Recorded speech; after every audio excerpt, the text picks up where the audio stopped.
Bismillahirrahmanirrahim. Assalamualaikum warahmatullahi wabarakatuh. Perkenalkan, nama saya Evia Kahirunisa dengan NIM 11210010. Dan rekan saya Loli Fernanda dengan NIM 11210208. Kelas 11 3A24. Di sini kami akan mempresentasikan final project Sistem Informasi Akuntansi dengan studi kasus penelitian Sistem Informasi Transaksi Keuangan Toko Alfamart. Baiklah, untuk lebih jelasnya, mari langsung ke pembahasan. Pembahasan yang pertama yaitu profil perusahaan. Data tentang perusahaan adalah data yang didapat pada saat data tersebut terdapat dari suatu perusahaan yang belum dikelola. Data yang dikelola adalah data yang termasuk ke dalam subsistem dan sudah dikelola dengan menggunakan sistem database. Maka dapat mengelola dan membangun dengan suatu usaha menengah yang sedang kami proses dan membuat suatu cabang-cabang di daerah lingkungan sekitar Anda. Dan perusahaan kami menggunakan database basic untuk mengetahui program harga yang diberikan kepada konsumen dan memberikan pelayanan kebutuhan sehari-hari yang baik dalam menangani sebuah pelayanan konsumen yang ada di usaha kami Alfamart ini. Manfaat bagi konsumen yang pertama, memberikan pelayanan yang baik. Yang kedua, memberikan kebutuhan sehari-hari dan memberikan harga yang pas. Yang ketiga, memberikan harga puas dan pas. Di dalam sistem informasi yang digunakan dalam hal sistem informasi keuangan dengan guna untuk menyelenggarakan dan mengelola suatu keuangan dalam perusahaan. Sedangkan dalam pembelanjaan kasir, perusahaan kami menggunakan program database untuk mengetahui kode dan harga perusahaan kami jual. Yang kedua, sejarah perusahaan. PT Sumber Avaria Trijaya Tbk atau Alfamart merupakan brand jaringan retail toko swalayan yang didirikan oleh Bapak Joko Susanto tahun 1999. Mulanya PT Sumber Avaria Trijaya adalah usaha penjualan rokok dan sembako yang kemudian dijual ke Sampurna di tahun 1989. Namun terjadi perubahan di tahun 1994, kepemilikan menjadi 30% milik keluarga Joko Susanto dan 70% milik PT HM Sampurna Tbk. Kemudian barulah pada tanggal 18 Oktober 1999 diluncurkan sebuah minimart bernama Alfa Minimart pertama di Indonesia. Terletak di Jalan Beringin Raya, Karawaci, Tangerang. Lalu pada tahun 2002 terjadi lagi beberapa perombakan kepemilikan di dalam bisnis ini. Dan kemudian pada tahun 2003, tepatnya pada tanggal 1 Januari, Alfa Minimart berganti nama menjadi Alfamart. Sejak itu pula, Alfamart banyak melakukan pemerkaan di mana-mana. Lalu pada tahun 2005, jumlah toko Alfamart sudah mencapai 1.253 toko di Pulau Jawa. Seiring perkembangannya, banyak ekspansi yang dilakukan Alfamart di Indonesia. Dan sekarang sudah 13.000 toko lebih sudah bermunculan di mana-mana. Lalu selanjutnya, metode penelitian. Dalam penulisan tugas ini, penulis memperoleh data dengan menggunakan metode penelitian sebagai berikut. Yang pertama, metode pengamatan observasi, suatu bentuk metode riset yang menggunakan proses mengamati objek penelitian secara langsung di lapangan. Penulis tidak dapat mengadakan pertinjauan langsung dan mengamati proses kerja, khususnya pada bagian pendataan pendukung, sehingga mendapat informasi yang jelas mengenai permasalahan yang terjadi. Yang kedua, metode wawancara atau interview.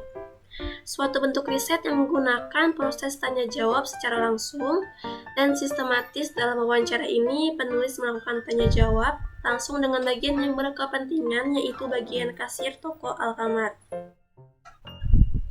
Lalu selanjutnya, struktur organisasi. Struktur organisasi adalah suatu sistem yang digunakan untuk mendefinisikan suatu hikari dalam suatu organisasi. Ini mengidentifikasi setiap pekerjaan, fungsinya, dan kemana ia melapor ke dalam organisasi. Struktur ini berkembang untuk menetapkan bagaimana bisnis beroperasi dan membantu usaha dalam mencapai tujuannya untuk memungkinkan pertumbuhan di masa depan. Struktur diilustrasikan menggunakan diagram organisasi. Struktur organisasi juga menentukan bagaimana informasi mengalir antara level dalam perusahaan. Misalnya, dalam struktur terpusat, keputusan mengalir dari atas ke bawah. Sedangkan dalam struktur desentralisasi, kekuatan pengambilan keputusan didistribusikan di antara berbagai tingkatan organisasi. Memiliki struktur organisasi yang memungkinkan perusahaan untuk tetap efisien dan fokus. Berikut struktur organisasi toko Alfamart. Yang pertama, Chief of Store, yaitu Farida Rifai. Yang kedua, asisten Chief of Store, yaitu Eti Kustini dan Fadilan Iman. Yang ketiga, Crew of Store, yaitu Firman Arif Ade dan Ika Putri Wulandari.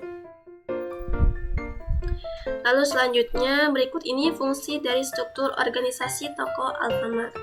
Yang pertama, Chief of Store atau kepala toko, yaitu seseorang yang bertanggung jawab dalam pelaksanaan program kerja beroperasional toko dengan memberdayakan sumber daya yang ada untuk mencapai target atau tujuan perusahaan yang telah ditetapkan dengan sasaran kepuasan pelanggan. Tugas dan tanggung jawab Chief of Store adalah mengkoordinir personil toko untuk meningkatkan penjualan dari kepuasan pelanggan dengan cara yang pertama, mengkoordinir semua aktivitas di dalam memberikan pelayanan kepada semua pelanggan yang diarahkan untuk kepuasan pelanggan dan meningkatkan jumlah pelayanan di toko. Yang kedua, mengkoordinir dan menjelaskan semua kegiatan operasional toko sesuai prosedur dan ketentuan lain yang berlaku. Yang ketiga, melakukan evaluasi berkaitan dengan pelaksanaan tugas operasional toko sehari-hari.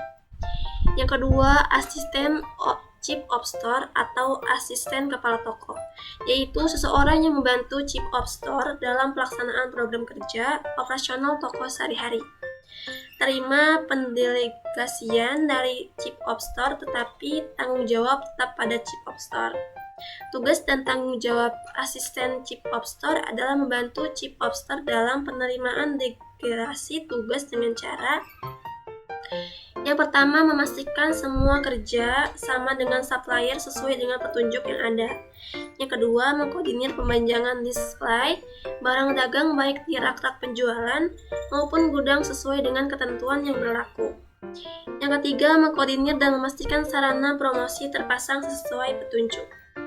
Yang ketiga, Crew of Store atau pramuniaga, yaitu seseorang yang membantu terlaksananya program operasional kerja toko sehari-hari.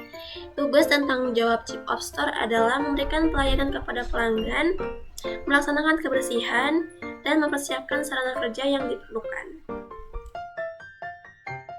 Lalu selanjutnya, proses bisnis sistem berjalan.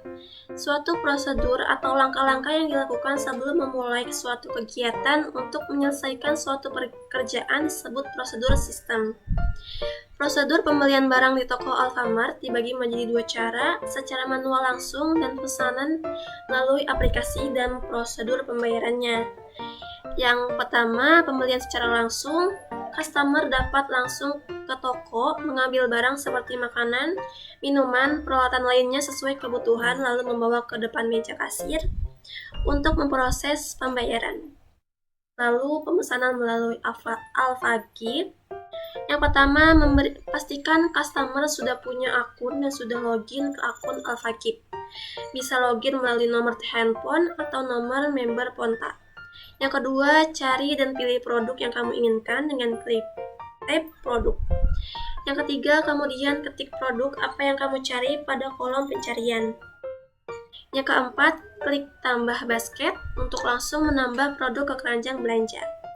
Atau bisa klik pada gambar produk untuk informasi detail mengenai produk tersebut. Yang kelima, periksa lagi produk yang kamu beli dalam keranjang dengan klik icon keranjang. Yang kelima, periksa lagi. Yang keenam, pastikan alamat pengiriman atau pengambilan sudah sesuai. Untuk mengubah metode pengiriman, klik pilih metode pengiriman. Yang ketujuh, pilih metode pengiriman yang diinginkan, bisa delivery atau pick up. Yang kedelapan, jika semua sudah selesai, klik tombol next. Yang ke-10, pilih salah satu metode pembayaran yang diinginkan, bisa melalui cash on delivery, GoPay, Shopee, bank transfer atau credit card atau debit online. Yang 11, lalu klik bayar. Lalu selanjutnya, jika pengiriman atau pembelian barang di toko Alfamart terdapat kerusakan, apakah bisa diretur? Jawabannya bisa diretur ketika proses pengiriman barang sebelumnya dicetak terlebih dahulu pada kontainer pengiriman barang. Apakah terdapat kerusakan atau kebocoran pada barang? Jika terjadi kerusakan pada barang, langsung mengajukan retur barang. Lalu selain itu, pembelian barang secara langsung pada toko Alfamart. Jika ada kerusakan, bisa diretur atau bisa diganti dengan yang baru. Contohnya, pembelian minuman tidak sesuai rasa pada umumnya. Rasanya seperti sudah kadaluarsa. Maka barang bisa diganti dengan yang baru. Lalu, prosedur pembuatan laporan penjualan dan laporan keuangan toko Alfamart. Menggunakan proses klerek pembuatan laporan, maka akan diketahui hasil pendapatannya dengan jumlah minus atau tidak. Baiklah, hanya segitu yang dapat saya sampaikan, kurang lebihnya mohon maaf.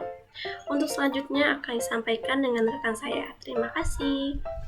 Assalamualaikum warahmatullahi wabarakatuh. Perkenalkan, nama saya Loli Bernada dengan NIM 112102008. Baiklah, di sini saya akan melanjutkan presentasi dari teman saya, yaitu sistem berjalan. Sistem berjalan adalah suatu proses atau langkah-langkah yang menunjukkan perjalanan data atau dokumen pada suatu sistem atau proses keluar masuknya berkas yang terjadi pada suatu sistem yang sedang berjalan atau berlangsung. Berikut proses transaksi keuangan toko Alfamart.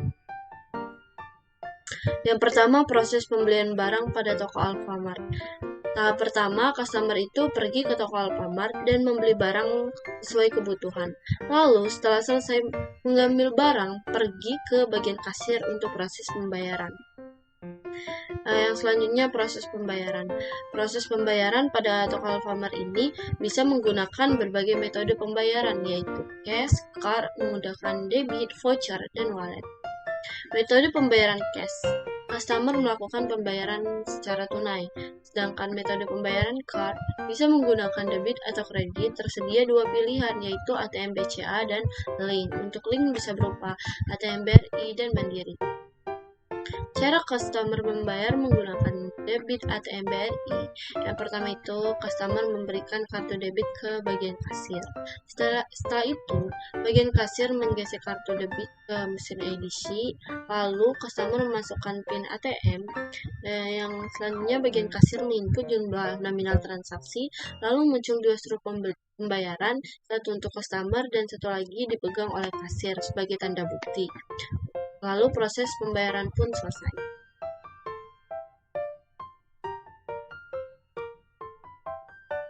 Penjelasan use case diagram dan activity diagram. Yang pertama, use case diagram. Use case diagram itu adalah diagram yang menggambarkan fungsi dari desain sistem yang disarankan pada sistem fungsional dari perspektif aktor sebagai aktor fungsional pada sistem. Sedangkan diagram aktivitas atau activity diagram merupakan alur kerja atau workflow atau aktivitas dari suatu sistem atau proses bisnis digambarkan dalam diagram aktivitas. Use case diagram pada proses kasir toko Alfamart. Yang pertama, bagian kasir itu login, lalu ia memasukkan nama pengguna, lalu verifikasi sistem, selanjutnya memasukkan kata sandi, lalu verifikasi sistem, selanjutnya memilih kode barang yang ingin dibeli oleh customer. Jika sudah benar, lalu klik OK. Untuk batal itu untuk membatalkan jika terjadi kesalahan dalam menginput kode barang. Lalu si bagian kasir ini memilih menu transaksi, lalu mengelola permintaan. Setelah itu scan produk. Setelah produknya di-scan, maka struk itu nanti akan keluar dan proses pembayaran pun selesai. Untuk bagian activity diagram pada proses pembelian di toko Alfamart, yang pertama itu customer itu membeli barang ke toko Alfamart untuk membeli barang. Yang kedua, lalu si bagian toko itu fungsinya untuk customer itu mengambil barang sesuai kebutuhan, lalu ia ke bagian kasir untuk proses pembayaran. Oke, selanjutnya proses pembayaran menggunakan debit ATM BRI pada toko Alfamart. Yang pertama itu customer itu memberikan kartu ATM BRI kepada kasir, lalu kasir itu menggesek kartu ATM ke mesin edc, lalu memasukkan nominal transaksi. Setelah itu customer diminta untuk memasukkan PIN ATM, lalu si kasir itu menyerahkan bukti struk pembayaran kepada customer, lalu si customer itu menerima bukti pembayaran dan melakukan transaksi pembayaran, dan transaksi pun berhasil. Spesifikasi sistem berjalan. Spesifikasi sistem berjalan merupakan pembahasan bentuk dari dokumen-dokumen sistem berjalan yang mempunyai pemahaman dalam proses pelayanan dan penjualan barang tunai pada toko Alfamart C792 Bumi Citra Lestari. Spesifikasi sistem berjalan tersebut terdiri dari dokumen masukan dan keluaran yang dilakukan dalam proses penjualan barang. Dokumen masukan. Adapun bentuk dokumen masukan pada toko Alfamart C792 Bumi Citra Lestari adalah sebagai berikut. Yang pertama itu nama dokumen, yaitu tanda terima barang untuk fungsi berupa fungsi pemesanan barang, sumbernya dari supplier, tujuannya kepada kepala toko, media kertas, jumlah 1, frekuensi setiap kali pemesanan barang. Untuk dokumen keluaran, nama dokumennya struk, fungsi untuk bukti pembelian, sumber dari kasir, tujuan customer, media kertas, jumlah 1, frekuensi setiap kali pembelian. Spesifikasi sistem komputer. Dalam laporan tugas akhir ini, kami sebagai penulis menjelaskan mengenai penggunaan perangkat lunak atau software dan perangkat keras hardware yang akan digunakan dalam sistem usulan. Pembahasan umum. Sistem komputer terdiri dari 3 komponen utama, yaitu perangkat. Sistem komputer terdiri dari 3 komponen utama, yaitu perangkat keras, perangkat lunak, dan pemakaiannya. Ketiga komponen ini saling mendukung satu sama lain agar sistem dapat berjalan dengan baik. Berikut ini penjelasan mengenai komponen-komponen yang ada dalam sistem komputer. Yang pertama, perangkat lunak. Spesifikasi perangkat lunak yang toko Alfamart gunakan adalah yang pertama sistem operasi, yaitu Windows 10 Home Single Language. Yang kedua, paket program Microsoft Word 2016. Untuk perangkat kerasnya, spesifikasi perangkat keras pada toko Alfamart yang digunakan adalah yang pertama, prosesor ADM Ryzen 5 3550H White Radeon VX Mobile GVX 2.10 GHz. Yang kedua, memori itu ada 8 GB. Untuk monitornya 15,6 inci. Disk drive-nya berupa CD atau DVD. Untuk keyboardnya 102K. Untuk printer merek Epson L5190 series. Untuk mouse-nya official mouse. Permasalahan pokok. Masalah dari konsumen, harga jual tidak sama antara di rak belanja dan komputer. Lalu, barang kosong karena telat pengiriman. Untuk dari sistem komputer sering terjadi loading yang lama atau lemot saat menginput pembayaran. Pemecahan masalahnya, untuk masalah harga yang berada di rak belanja dan di komputer, maka pihak kasir akan mengambil harga dari rak belanja, tidak berpatok pada komputer. Karena itu kesalahan dari pihak toko, maka pembeli berhak memilih harga yang ada di rak belanja yang lebih murah. Untuk masalah sistem yang lemot, maka pegawai toko akan memberi info ke pihak IT. Kesimpulan, dalam sistem penjualan toko Alfamart, C792 Bumi Citra Lestari sudah cukup baik dan terkomputerisasi. Data-data penjualan dan info pembayaran sudah dicatat secara terkomputerisasi dengan menggunakan komputer. Namun, masih sering terjadi kendala saat input sering terjadi loading atau lemot, dan untuk harga di rak dengan di komputer itu selisih harga jauh berbeda. Tetapi, meski sering terjadi kendala saat proses pembayaran, bisa diatasi dengan memberi info ke pihak IT. Jika pembelian harga berbeda, maka kasir akan mengambil harga yang lebih murah dengan mengambil harga pada rak belanja. Untuk saran, adapun saran yang kami berikan sebagai penulis untuk memperlancar guna menjaga kestabilan sistem dan mengelola data berdasarkan hasil penelitian yang dilakukan, antara lain perkembangan sistem yang sudah terkomputerisasi diharapkan mampu untuk mengatasi masalah-masalah yang terjadi di dalam sistem penjualan yang terjadi saat ini. Mungkin hanya itu saja presentasi dari kelompok kami. Kurang dan lebihnya kami mohon maaf. Jika ada kritik, saran maupun pertanyaan dari Bapak dan teman-teman, saya persilakan. Terima kasih. Wassalamualaikum warahmatullahi wabarakatuh.